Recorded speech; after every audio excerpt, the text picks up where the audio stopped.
Me dirás. Sí, doctor, igual voy a grabar la clase. Ok. Ya, chicos, entonces, la charla del día de hoy, bueno, esa es un poquito, no es tediosa, ¿ya? Pero es un poquito larga. Y son dos charlas, en realidad, que me han dado para exponerles hoy. Una es ametropía y el otra es estrabismo.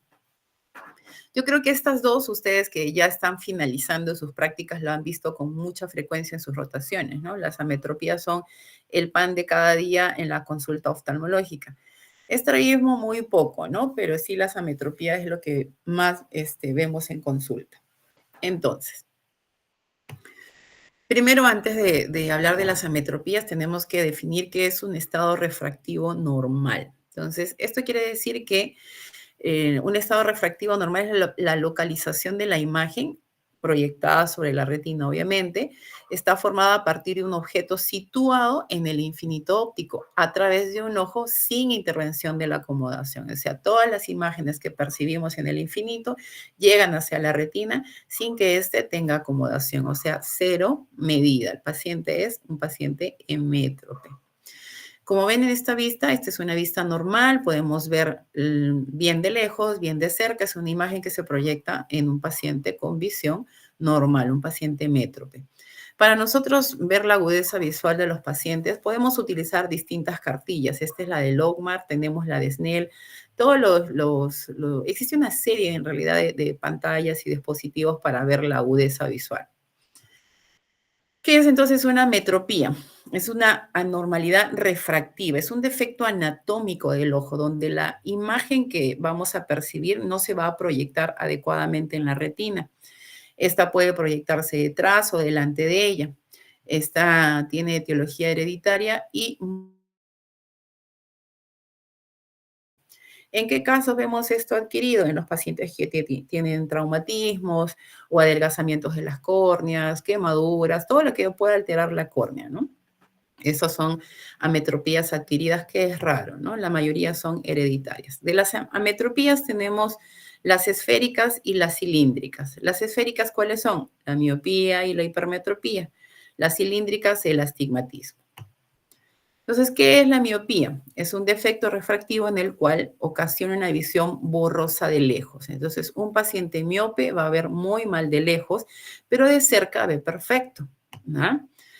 Entonces, la miopía, ¿qué es ser miope? Ser miope es tener un ojo grande, es un eje antero, una longitud antero-posterior mayor de lo normal. Entonces, la imagen que se proyecta, que es, digamos, esta estrella, la vamos a proyectar, no se proyecta en la retina, porque al ser un ojo tan largo, se proyecta delante de la retina. Por eso, el paciente ve mal de lejos, de cerca bien, pero de lejos muy mal. ¿Qué es lo que refiere un paciente miope o qué es lo que más es más característico en los pacientes miopes? El paciente va a referir que ve borroso de lejos, en las noches solamente ve bultos, de día un poquito mejor, pero en la noche solamente va a ver bultos, no reconoce rostros porque de lejos no va a ver bien. Estos pacientes tienden, sobre todo los niños, a acercarse mucho al televisor, a las pizarras, ¿no? Y van a notar algo muy característico en los niños, que tienden a guiñar los ojitos, a cerrar los ojitos como un efecto pinhole para poder visualizar un poquito mejor, ¿no?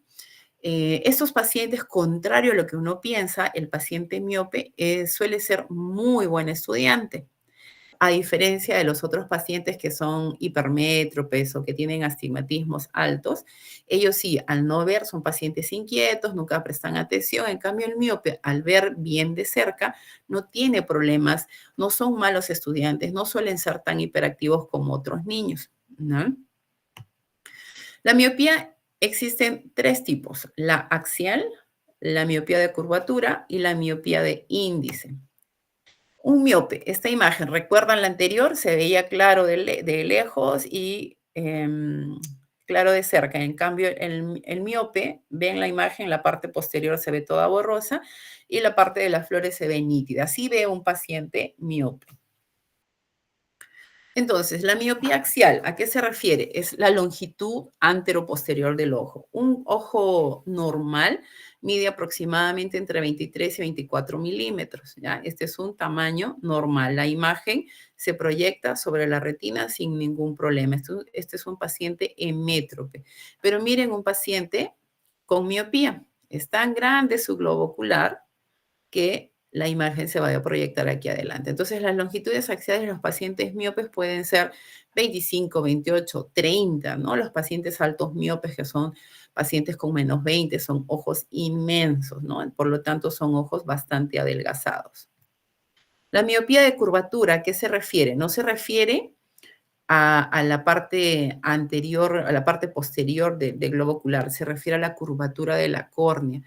Entre más curva sea la córnea, aumenta también su miopía, porque ¿qué va a hacer? Va a estar aumentando también la longitud anteroposterior del ojito. Entonces, entre más alta sea la curvatura de la córnea, también el paciente va a volverse miope, va a ser más miope. Como ven ahí en la imagen, esta es una imagen bastante, con bastante curvatura en la córnea. ¿En qué pacientes vemos eso? En los pacientes que tienen queratocono. Se adelgaza tanto la córnea que la córnea empieza a protruir.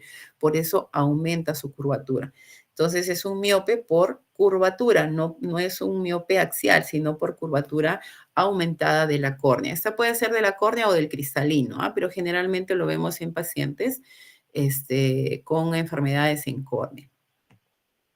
Como en este caso, ¿no? Ustedes ven este aspecto como de cono que se ve en los ojitos, eso se llama queratocono, adelgazamiento de la córnea.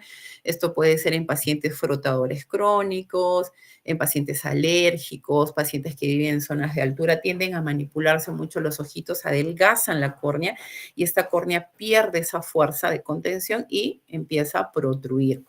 Entonces, cuando aquí ven, pues, ¿no? La curvatura de la córnea del cristalino está aumentada, va a generar un mayor poder refractivo en el ojo. 1 milímetro de curvatura, o sea, un aumento de 1 milímetro de curvatura va a aumentar 6 dioptrías en el poder total del ojo. O sea, si fueran 2, son 12 dioptrías. Por eso los pacientes con queratocono son pacientes con miopías altas, ¿ya?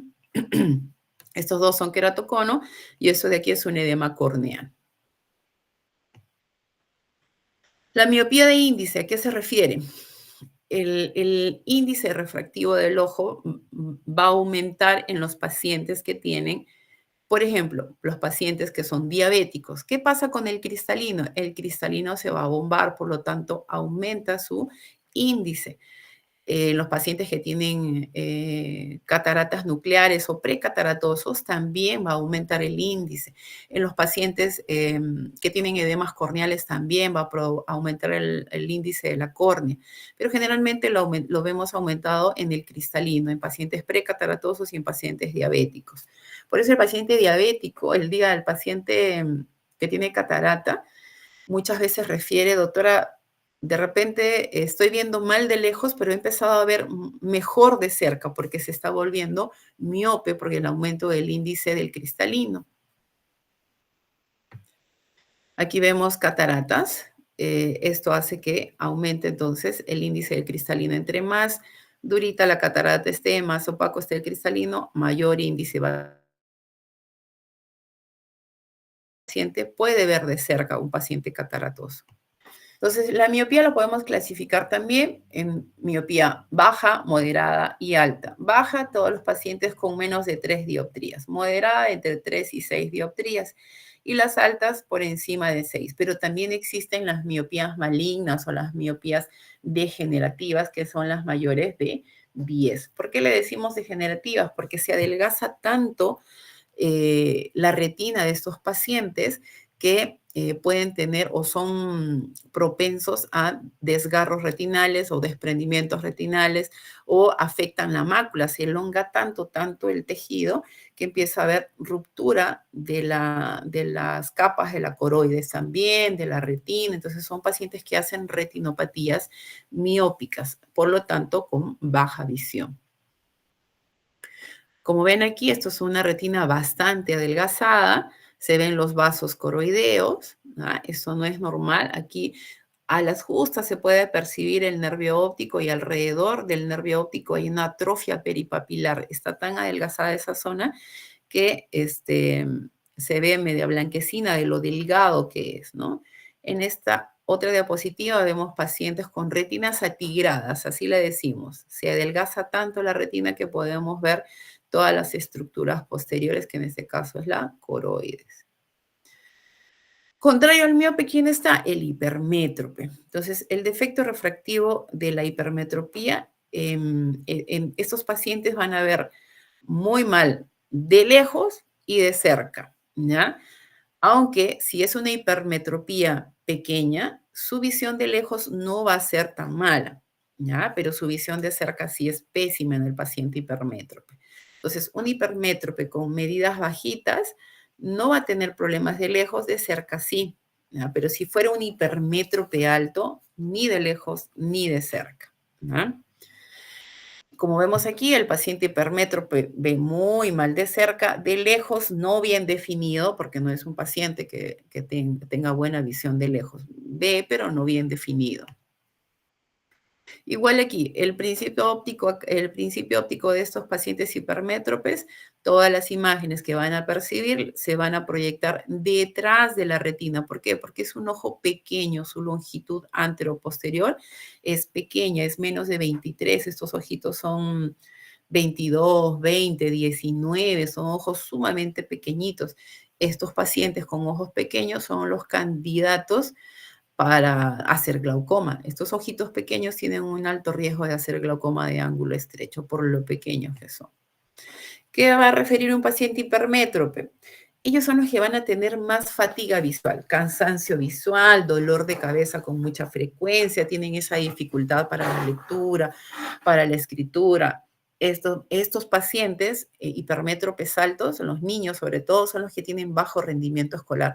¿Por qué? Porque no ven bien de lejos, no ven bien de cerca, por lo tanto son pacientes hiperactivos que se van a aburrir muy rápido en la escuela. Entonces es importante corregir esto en los pequeños. O sea, no todo el niño hiperactivo es porque sufre de algún trastorno o algo, ¿no? Tiene un problema visual y eso hay que corregirlo. Corregido ese problema visual, las cosas cambian. Igual que el miope, existen tres formas de miopía, de hipermetropía, perdón, axial, de curvatura y de índice, lo mismo que el paciente miope. Uy, aquí se me movieron las imágenes. Bueno, ya. Aquí ven un ojito con una longitud antero-posterior normal, 23 a 24, pero si ustedes ven esta, y acá la imagen se proyecta exactamente en la retina. Sin embargo, en esta imagen que está acá al lado, la imagen se está proyectando detrás, porque el ojo es un ojo pequeño. Entonces, esto es la axial. Por curvatura, lo mismo, ¿no? Cuando hay una disminución de la curvatura, cuando esto es plano, ¿no? Cuando disminuye la curvatura, también el paciente va a tener mayor hipermetropía porque va como a achatar al ojito, lo va a hacer más plano todavía. Entonces va a ser un ojo más pequeño.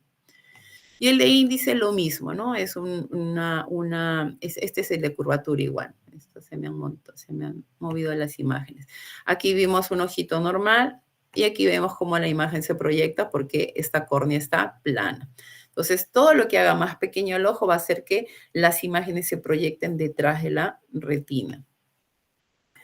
Lo mismo pasa con el índice. Cuando hay una disminución en el índice de la córnea cristalino, también va a haber hipermetropía.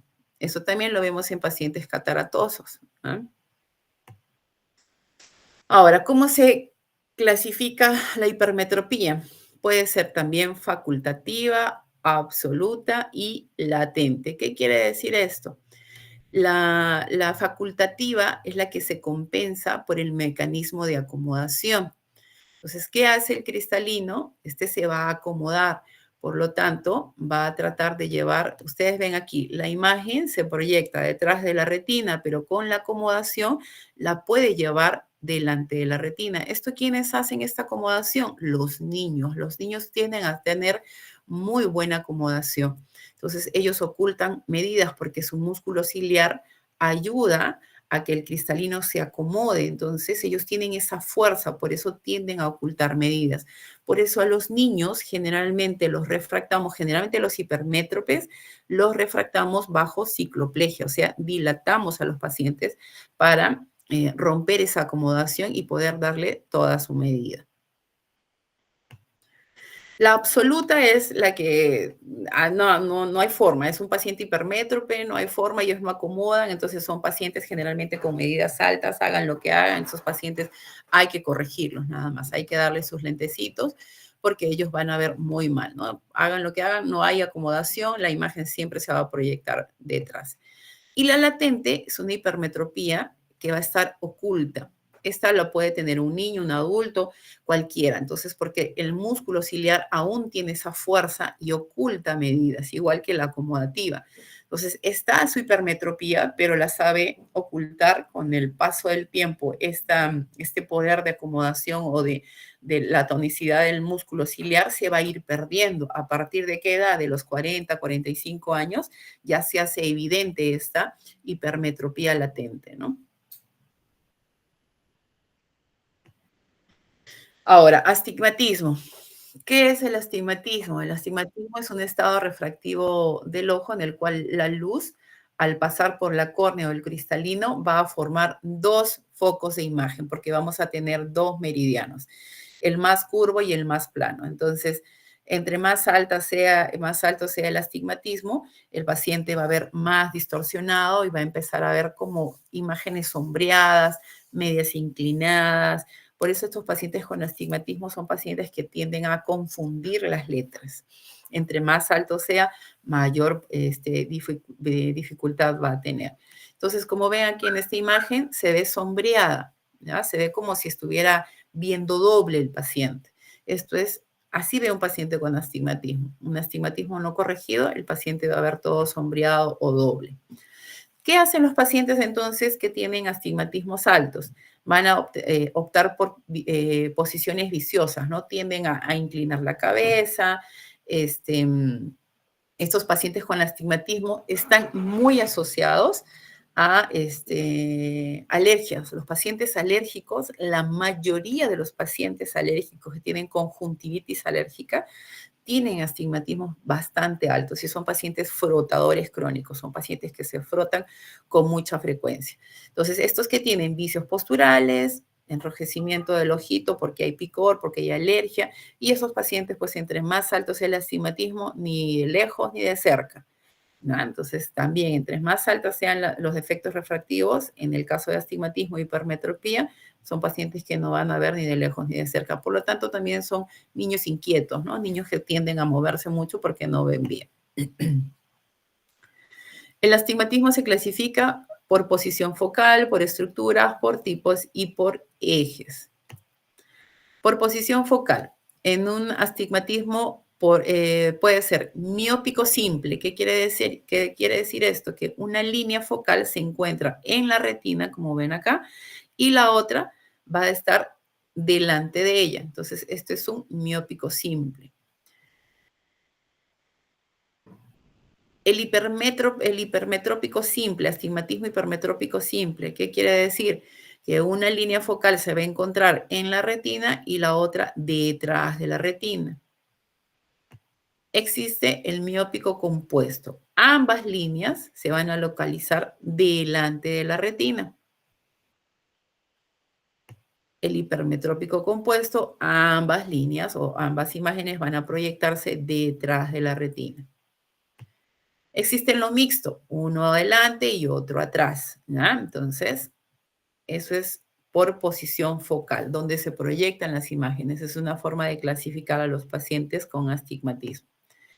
Entonces, el astigmatismo por estructura, un astigmatismo corneal, un astigmatismo lenticular y un astigmatismo total. Por tipos, astigmatismos regulares o irregulares. El astigmatismo regular generalmente a 90 grados y todo lo que sea fuera o diferente de 90 grados es un astigmatismo irregular. Los astigmatismos irregulares, ¿en quiénes vemos? En los pacientes que tienen traumatismos. Aquí vemos una cicatriz en la córnea, aquí vemos pacientes con un queratoglobo, este no es un queratocono, es un queratoglobo, pacientes que son alérgicos y hacen, ustedes ven aquí los vasos, están adelgazando la córnea en la periferia, por lo tanto va a ser irregular también. En este ojito, este es un queratocono, entonces todo lo que altere la córnea lo va a hacer irregular. Estos son astigmatismos adquiridos, ¿ya? No son de nacimiento, sino son adquiridos. Aquí vemos una topografía corneal, hay un astigmatismo más dirigido a la parte inferior. Aquí peor, este debe ser por un traumatismo, una úlcera, algo que está irregular aquí en la parte inferior y aquí lateral. Este es un queratocono, son astigmatismos. Estos generalmente son por traumas, ¿ya? Estos tan irregulares son pacientes que hacen astigmatismo por traumatismos, que generan cicatrices en la córnea. Otra forma de clasificarla es por ejes, astigmatismo con la regla y contra la regla. En el astigmatismo con la regla, el meridiano vertical es el de mayor poder refractivo. El eje debe caer entre 0 y 30 y entre 150 y 180. Esto es más frecuente en pacientes jóvenes.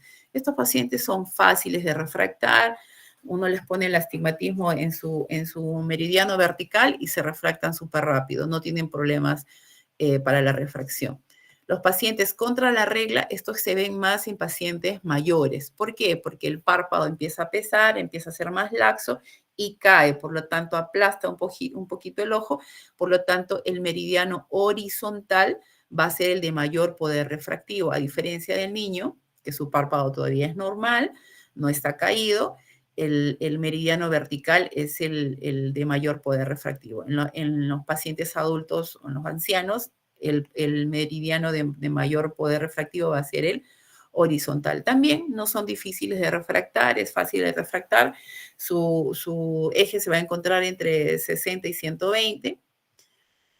En los pacientes con astigmatismos oblicuos, estos son los más difíciles de refractar. Son pacientes que por más que tú les acomodes el eje, siempre van a seguir viendo mal, borroso. Es bien difícil refractar estos pacientes con astigmatismos oblicuos. El meridiano de máxima potencia va a ser oblicuo. Generalmente esto no se halla ni a 90 ni a 180 grados. Los oblicuos generalmente se encuentran entre 31 grados y 59 grados y 121 y 149 grados. Son oblicuos, son muy difíciles de refractar estos pacientes. Entonces aquí tenemos una imagen que nos va a ayudar. Astigmatismo con la regla entre 150 y 180. El astigmatismo contra la regla, con la regla es de 150 a 180, de 0 a 30. Astigmatismo contra la regla entre 60 y 120. Y los oblicuos que se encuentran entre 30 y 60 y 120, 150.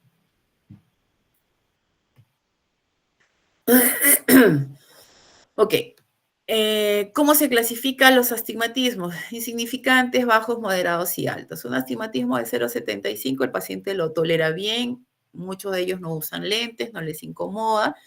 Los bajos entre 1 y 1,50, ahí sí usan lentes para poder definir imágenes. Moderados, ya ahí el paciente empieza a tener distorsión de las imágenes. Y altos, pues ya es un paciente que requiere usos de manera permanente. Tanto el moderado como el alto son lentes de manera permanente. Desde bajo, diría yo. El insignificante es el único que no se le indica refracción.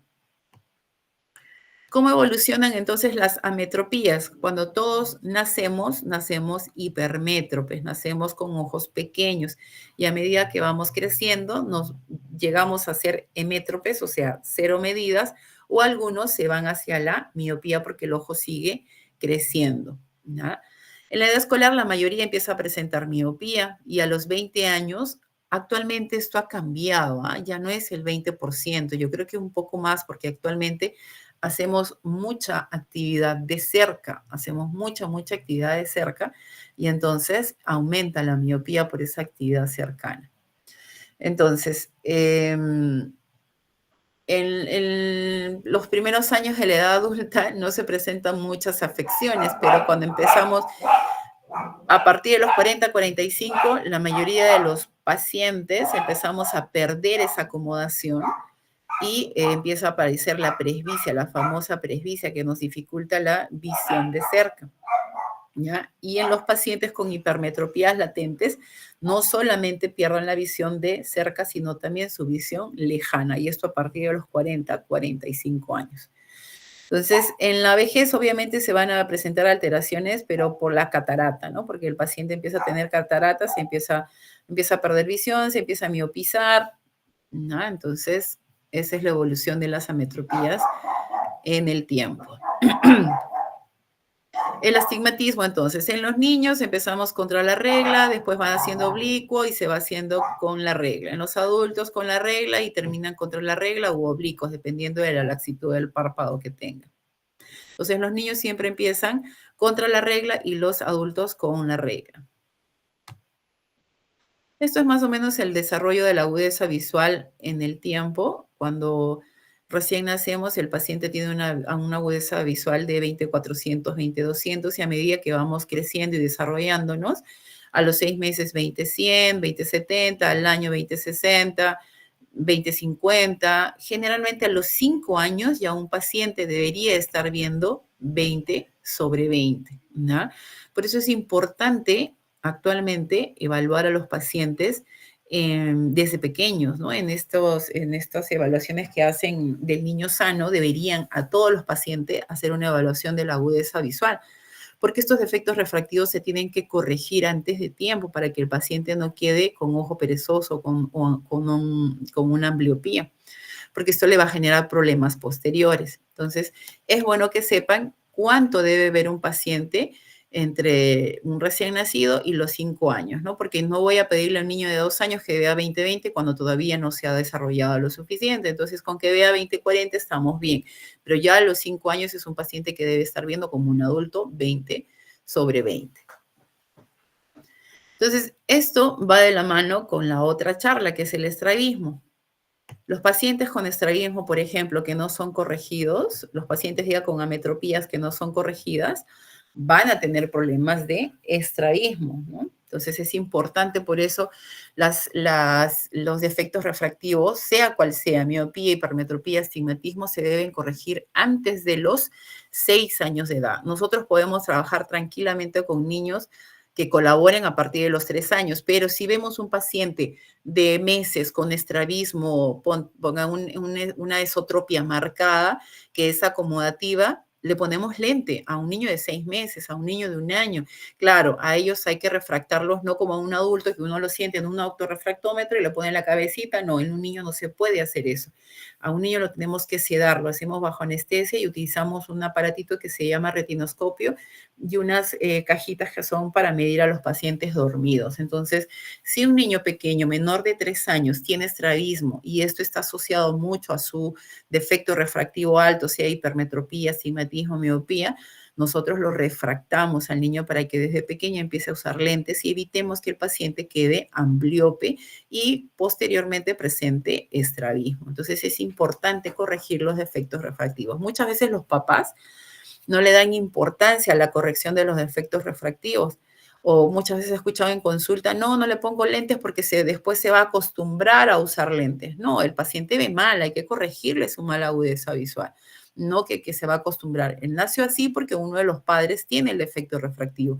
Por lo tanto, hay que corregirlo. Y hay que hacerle entender al paciente, sobre todo a los papás, de que el problema no se va a ver quizás, no se va a notar o al niño no le afecta cuando está tan pequeño, pero cuando ya llegue la edad adulta, que son nuestra edad productiva y quieran, no sé, tener un trabajo de riesgo, no van a poder porque actualmente se exige tener buena visión, 20/20, para muchas actividades, para conducir, para hacer trabajos de altura, para muchas actividades se exige el tener 20/20. Por eso es importante corregir a los niños desde pequeños, ¿ya? Muy bien, la siguiente charla es estrabismo, que está muy asociada a los problemas de efectos refractivos. Entonces, ¿qué es el estrabismo? El estrabismo es la pérdida del alineamiento ocular donde los ejes visuales no apuntan al mismo objeto. Disculpe, doctora. Ah, Disculpe por interrumpirla. No se están proyectando las otras diapositivas. Sí, estamos en la última de la primera. ¿en serio? Mm. Chispitas, déjame ver.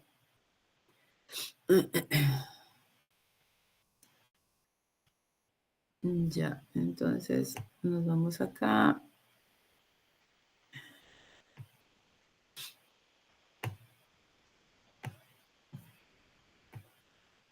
¿Ahora sí? Sí, doctora, se ve. Ok, entonces, nuevamente, la definición de estrabismo, el estrabismo es la pérdida de alineamiento ocular, ¿no? Donde los ejes visuales van a apuntar uno en un lado y el otro en otro objeto. Por lo tanto, el paciente va a tener visión doble. Un ojo fijo y el otro se desvía. Esta va a afectar la binocularidad, por lo tanto, la visión de profundidad o en 3D también se va a alterar. Entonces, es un paciente que no va a tener buena estereopsis. Este estrabismo puede ser manifiesto, que uno ve al paciente, ve que se le desvía el ojito hacia afuera, o hacia adentro, hacia arriba, o hacia abajo, o una latente. Las latentes son las ocultas, las que no se ven, a eso le decimos forias, ¿ya? Entonces, la visión binocular es la capacidad de integrar los estímulos percibidos por cada ojo y formar una sola imagen. Entonces, para tener visión binocular, el paciente tiene que ver 20/20. Sea un paciente métrope o un paciente con defectos refractivos, uno tiene que corregir y por eso es que trabajamos con los niños con terapias visuales. Así tengo una medida de 3, 4, 5. Al paciente hay que hacerle terapia visual para ganar binocularidad, para que ese ojito llegue a ver 20/20. No me sirve de nada tener un ojo 20/20 y el otro 20/50. Ese paciente no va a tener una buena visión binocular.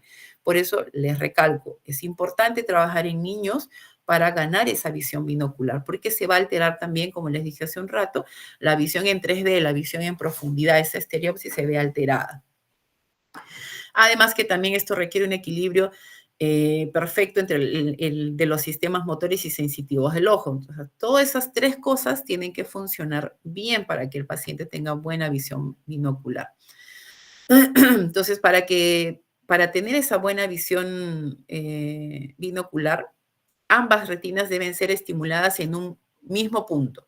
O sea, los dos tienen que ser estimulados en la foviola. Ahí tienen que ser estimulados. Si la imagen se proyecta parafoveal, el paciente va a tener confusión, va a ver doble. Entonces, la visión binocular, esta se tiene que desarrollar en los primeros años de vida, es lo que les hacía referencia hace un momento, corregir al paciente, corregir al paciente. Entonces, para tener buena visión binocular, tres factores importantes: tener buena agudeza visual en ambos ojos, a ambos ojos, coordinación de los ojos en todas las direcciones, o sea, los músculos oculares se tienen que mover a la par. Los ojos son yuntas, se mueven iguales, no puede uno moverse para un lado y para el otro lado, el otro ojito mirar al otro lado, no, ahí no vamos a tener buena visión binocular. Y bueno, la capacidad de la corteza occipital para fusionar las imágenes de ambos ojos, ¿no? Entonces, esos tres factores debemos tener para tener una buena visión binocular. Entonces, ¿quién se encarga de la motilidad ocular? Existen los músculos extraoculares: el recto superior, el inferior, el recto interno, el recto externo, el oblicuo superior y el oblicuo inferior. El recto superior, inferior, interno y el oblicuo inferior están inervados por el tercer par. El recto externo por el sexto y el oblicuo superior por el cuarto. Entonces, cuando hay una parálisis de estos pares craneales, también vamos a tener estrabismo. Pero esto generalmente lo vemos en pacientes adultos. También se ven en niños, ¿ya? También se puede ver en niños porque se ven, generalmente en niños lo vemos cuando tienen procesos virales, se puede afectar, puede haber una parálisis de estos músculos. ¿Qué más tenemos que tener? Una buena función de los ejes de rotación de Fixe. El eje X, que es el horizontal, el Y, que es el anteroposterior, y el Z, el vertical. Y los distintos movimientos en los ojos son ducciones, versiones y vergencias. Aquí tienen una lista de lo que hacen cada músculo. El recto interno hace una aducción, el externo va a aducción, el recto superior, ¿qué va a hacer? Va a elevar el ojo, el recto inferior va a deprimir, el oblicuo superior va a hacer una intorsión, el oblicuo inferior va a ser extorsión. Estas son las funciones principales, pero también tienen funciones secundarias y terciarias, ¿ya? Entonces, cada músculo tiene una función para dar el movimiento al ojo, como lo vemos en esta imagen, ¿no? El recto superior lo lleva hacia supraversión, el recto inferior hacia infraversión,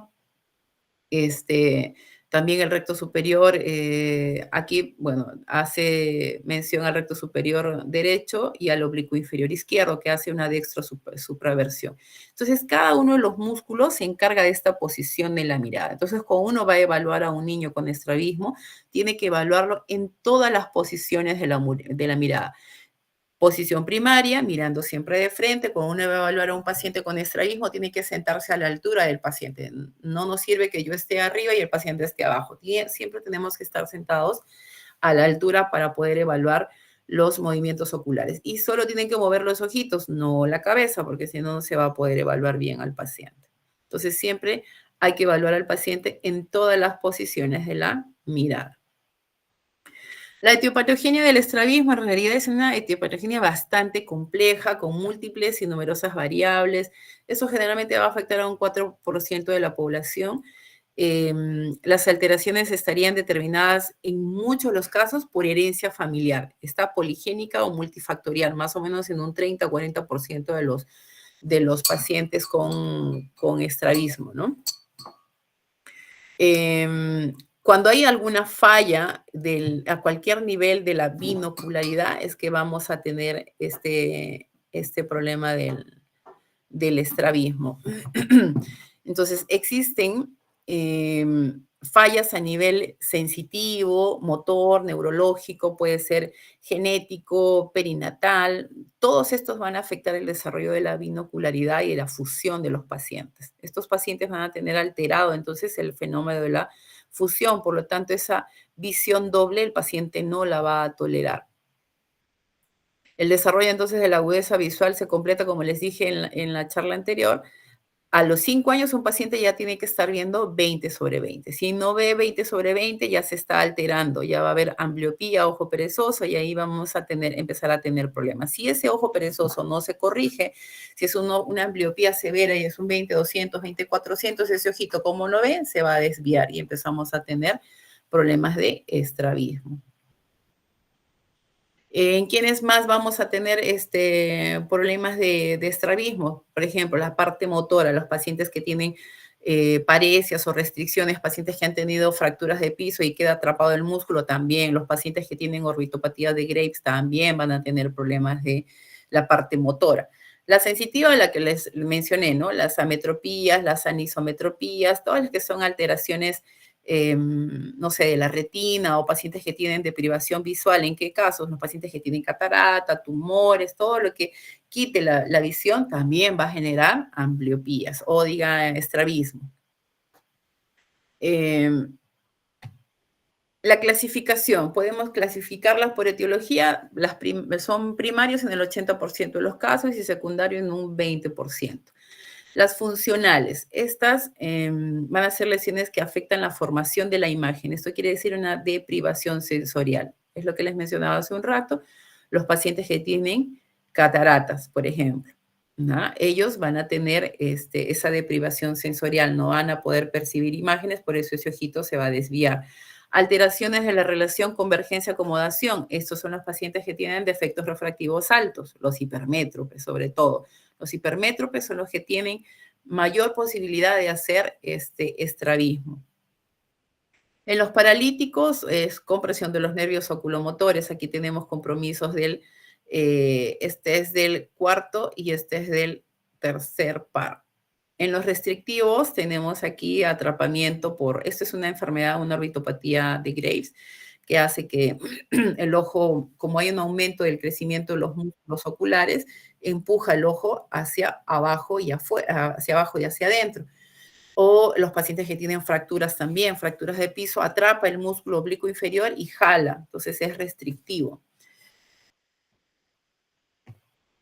Otra forma de clasificarlo por morfología, las esotropias. Ven aquí a un paciente con la mirada hacia adentro, es una esotropia que es en el 70% de los casos, y generalmente los vemos mucho en los recién nacidos. Las exotropias, entre el 20 y 25% de los casos, vemos aquí que la mirada se dirige hacia afuera. Las hipertropias o hipotropias, esto aquí como ven en la foto, hay un niñito que un ojo está en posición normal y el otro está hacia arriba. Esto es raro, Las hipertropias y las hipotropias se presentan muy pocos, son muy difíciles de manejar, inclusive el tratamiento en ellos es quirúrgico, pero es bien difícil, se corrige muy poquito, no es tan sencillo corregir los pacientes con hipertropia y hipotropia. Otra forma de clasificar es de acuerdo a la variabilidad del ángulo de desviación. Los pacientes que son concomitantes y los no concomitantes. Los concomitantes, estos nos ayudan mucho a hacer una diferencia. Los no concomitantes siempre van a ser paralíticos o restrictivos, ¿no? ¿Por qué? Porque la variación del ángulo de la desviación en todas las posiciones de la mirada, o sea, va a estar mirando para todos lados, ¿no? Tiene un desorden bien marcado en la desviación. En cambio, los concomitantes, que generalmente son los congénitos, los infantiles, el ángulo de desviación va a ser, mantiene ese ángulo de desviación en todas las posiciones de la mirada, ¿no? Entonces, no es mucho el ángulo de desviación y se mantiene tanto en la supraversión, en la infraversión o en los laterales. En cambio, acá ustedes ven este ojito, la variación del ángulo es totalmente distinta en todas las posiciones de la mirada. Ahora, en esos pacientes, ¿qué importa? La valoración clínica. Como les digo siempre a los pacientes, a los chicos que han rotado conmigo, es importante la anamnesis. Desde que el paciente ingresa a ese consultorio, ustedes ya lo están evaluando. Tienen que observar al paciente, ser bien, insistir o ser bien metódicos en la parte de la anamnesis. Tienen que preguntarle a un paciente a qué edad empezó el problema de la desviación, si fue de nacimiento, si fue a los 2, 3 años, o pasó algo, se cayó, está enfermo, tuvo algún proceso infeccioso, es diabético. Averiguar todos sus antecedentes son importantes. Tenemos que preguntarle si el paciente ve doble, no ve doble, si el paciente ustedes lo ven que inclina la cabeza o no, si tiene tortícolis, porque generalmente los pacientes con estrabismo tienen visión doble y los adultos tienden a tener tortícolis, ¿no? Están con el cuello ya todo contraído por la posición que mantienen. Entonces, ¿qué tenemos que hacer en los pacientes que tienen estrabismo? Primero, evaluar la agudeza visual. Luego, hacer pruebas de refracción, o sea, hay que medirlos, y a los niños hay que hacerlos bajo cicloplegia para relajar ese músculo ciliar. Hacer la prueba de Hirschberg. ¿Cuál es esa? Es la que utilizamos una linterna y vemos el reflejo corneal, ¿no? Las pruebas de oclusión, el Covert test. Ustedes me han visto algunos que han tenido la oportunidad de ver pacientes con estrabismo que cubrimos los ojitos para ver si es que existe alguna desviación en ellos. Las pruebas de prismas, eso no lo hacemos, no lo he visto, esto lo hacen más los especialistas de estrabismo, no lo hemos visto en consulta. Y las pruebas de cooperación binocular o estereopsis, ¿no? Esto generalmente lo hacemos con el test de la mosca, que es el más común. Entonces, ¿qué ven en estas imágenes? Ustedes llega el paciente y lo ven. Todos estos pacientes tienen una inclinación de la cabeza. ¿Por qué? Porque están tratando de bloquear la diplopia, la visión doble que tiene, o esa confusión que le genera tener un ojo dirigido hacia un lado y el otro al lado contrario, por así decirlo, ¿no? Entonces, los pacientes tienden a inclinar la cabecita para bloquear esa imagen doble. Entonces, el paciente va a estar sentado al frente de ustedes, pero va a estar con la cabeza inclinada. Entonces, ¿qué se hace? La agudeza visual, hay que refractarlos. El test de Hirschberg que le dije que es el reflejo corneal. Como ven aquí arriba, el reflejo corneal normal se ve en el centro. Si el reflejo corneal da en el borde temporal, como ven aquí, esto generalmente nos indica que es 15 grados de desviación. Es un paciente que el ojito se está yendo hacia adentro. Si el reflejo corneal está entre la pupila y la córnea, tiene más grados de desviación, 30 grados de desviación. Si es que el reflejo corneal está en el borde de la córnea, ya tiene 45 grados. Entonces, con esto trabajamos si es que el paciente va a ser quirúrgico, si solamente les vamos a dar corrección con lentecitos. Son distintos test que nos ayuda a hacer la valoración del paciente con estrabismo. Muchas veces llegan este tipo de pacientes. ¿Estos pacientes tienen estrabismo? No, no tienen estrabismo. Este es un pseudoestrabismo. tenemos bastantes de estos pacientes. Entonces, el test de Hirschberg, que es el reflejo corneal, también nos ayuda para valorar estos tipos de pacientes. Si yo le pongo la linterna y en la imagen de arriba vemos que el reflejo corneal está en el centro, pero aparentemente pareciera que tuviera un estrabismo, sobre todo el ojito izquierdo, ¿no? ¿Por qué? Porque no vemos parte de la esclera. Aquí se ve bien y aquí no se ve. ¿Por qué? Porque tiene un pliegue palpebral ancho, amplio. Esto es un epicanto. Y en este caso, acá abajo también hay un epicanto, pero también vemos que la distancia de la pupila a esta otra es un ojo como más separado, que da la impresión también que el ojito estuviera desviado. Entonces, para eso también nos sirve el test de Hirschberg. Si está central el reflejo corneal, no es estrabismo.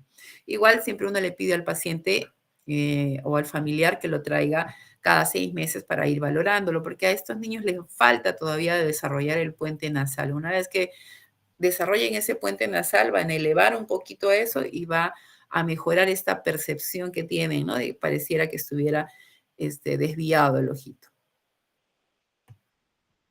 Entonces, este es el cover test. Ocluimos los ojitos aquí. ¿Qué hacemos?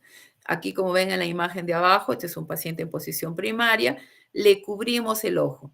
Tenemos un objeto más o menos a una distancia considerable, unos 50 centímetros. Mantenemos un objeto, hacemos que el paciente observe el objeto y ocluimos un ojito. Si nosotros vemos que ese ojito que está ocluido se desvía hacia adentro, cuando uno suelte el oclusor, cuando destape, va a ver el movimiento del ojo, va a ver cómo ese ojito que se ha desviado hacia adentro regresa, se mueve el ojito y regresa a la posición de fijación, a la posición primaria. Entonces, cuando un paciente es normal, uno destapa esto y el paciente se tiene que mantener alineado, no va a haber movimiento en los ojos. Pero si vemos que regresa rápidamente, ustedes van a observar el movimiento, eso quiere decir que el paciente tiene estrabismo. Aquí vemos un estrabismo convergente y acá un estrabismo divergente. Ocluimos y el ojito se va hacia afuera. Entonces, destapamos y el ojito regresa a su posición normal. Entonces, sí es un estrabismo, ¿no?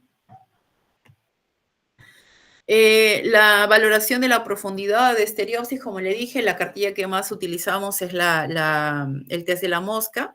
Para esto utilizamos unos lentes polarizados y estas cartillas especiales que van a medir en segundos de arco para ver si es que el paciente tiene buena profundidad o no. Un paciente que tiene ambliopía, un paciente con estrabismo, no va a pasar esta prueba, no tiene buena profundidad. Uno le hace colocar los lentecitos al paciente, los lentes polarizados, y le pide que agarre las alitas de la mosca y el paciente no va a poder hacerlo porque el paciente no ve en 3D. Y bueno, el tratamiento en los pacientes con estrabismo, hay que trabajar en los niños de manera temprana. Es importante corregir mucho de los pacientes o de los familiares que dicen, no, voy a esperar que mi niño cumpla 10, 12, 15 años para recién corregir el estrabismo. Ya vamos tarde. A los niños hay que corregirlo desde pequeños, desde pequeños. Entonces, lo primero, corregirle sus lentes, hacerle la medida para que tengan buena corrección, una corrección completa, si es posible, le hacemos cicloplegia, sobre todo a los hipermétropes, y le damos toda su medida. Empezamos a hacer terapia visual, nosotros trabajamos mucho en el hospital con los parches oclusivos, vamos ocluyendo el ojito, es su mejor ojo para que el ojo perezoso trabaje solo por un par de horas, ¿no?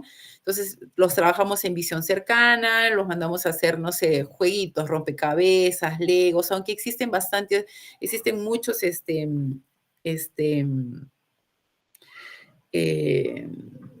no son juegos, son como, dentro de la terapia existen bastantes ejercicios ortópticos, le dicen, ¿no? Y bueno, acá en realidad en Tacna no tenemos muchos terapeutas visuales, ¿no? Eso generalmente los optómetras nos ayudan mucho a eso porque ellos trabajan bastante con baja visión y terapia visual. Entonces, no hay aquí mucho de eso, por lo tanto, nosotros trabajamos mucho con los parches oculares en visión cercana. Entonces, con los niños hay que trabajar bastante eso.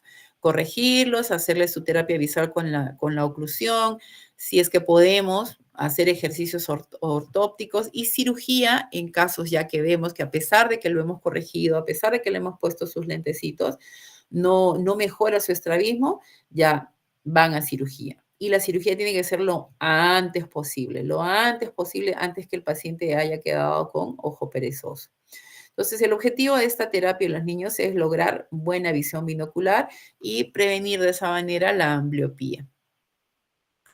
Como ven aquí, en la foto de arriba, a la niña tiene una esotropia, le pones el lentecito, lo corriges y alinea. Lo mismo con el pequeño de acá abajo, una esotropia bien marcada, le ponemos los lentes y también corrige.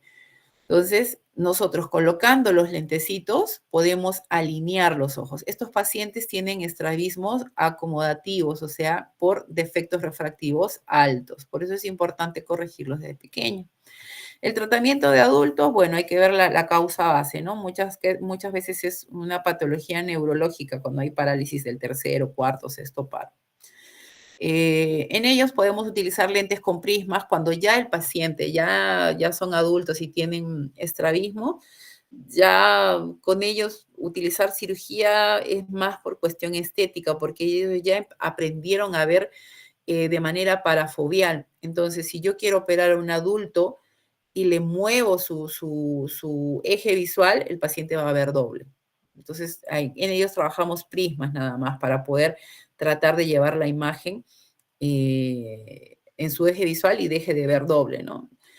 Toxina botulínica, sí, si es que comprobamos que ese ojo, no sé, no está viendo perfecto, ¿no? Si es un 20-100 y el otro es 20-20 y yo le pongo toxina botulínica, el paciente no va a ver doble porque ese ojito ya perdió visión y es un ojo ambliope, ¿no? Pero si es un paciente 20-20 que ha visto bien a pesar del estrabismo 20-20 y yo le corrijo eso, el paciente va a tener confusión y va a ver doble.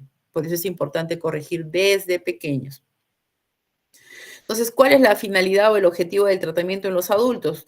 Es eliminar la visión doble, la diplopia, y tratar de restaurar el paralelismo ocular, o sea, más por cuestiones estéticas. Alineamos los ojitos, pero hay que estar seguros en quiénes se opera y quiénes no. En cuanto a las cirugías, bueno, acá hay una retroinserción y una resección. Ven que sueltan el recto y lo retroceden y lo insertan más atrás. Aquí existen reglas para calcular cuántos milímetros vamos a retroinsertar el músculo, ¿no? Y esto de acá es una resección, se saca un pedazo, ¿no? Cortamos un poco del músculo recto y lo anclamos nuevamente a su zona de origen. Entonces, estas figuras de acá abajo son de cirugía de estrabismos. En niños las cirugías de estrabismo siempre son bajo anestesia general. En los adultos puede ser con anestesia local o infiltrativa, ¿no? Ahora, ¿cuáles son los puntos claves en estos pacientes con estrabismo? Entonces, el estrabismo es una pérdida del alineamiento ocular. Hay que distinguir en si es concomitante o es incomitante o no concomitante. Se hace la prueba de Covert-Test o la de Hirschberg, que eso se puede hacer en consultorio. Y en niños es para prevenir la ambliopía y en adultos es para resolver la diplopia. Ya no vamos a corregir la ambliopía, pero sí corregir la diplopia. Entonces, el éxito en el manejo del estrabismo radica en la detección temprana, en la corrección adecuada y la rehabilitación visual integral. Entonces, es importante corregir a los niños desde pequeños. Ya de adultos es complejo. Solamente evitamos de que estén viendo dobles nada más, ¿no? Muy bien, chicos. No sé si tienen alguna pregunta.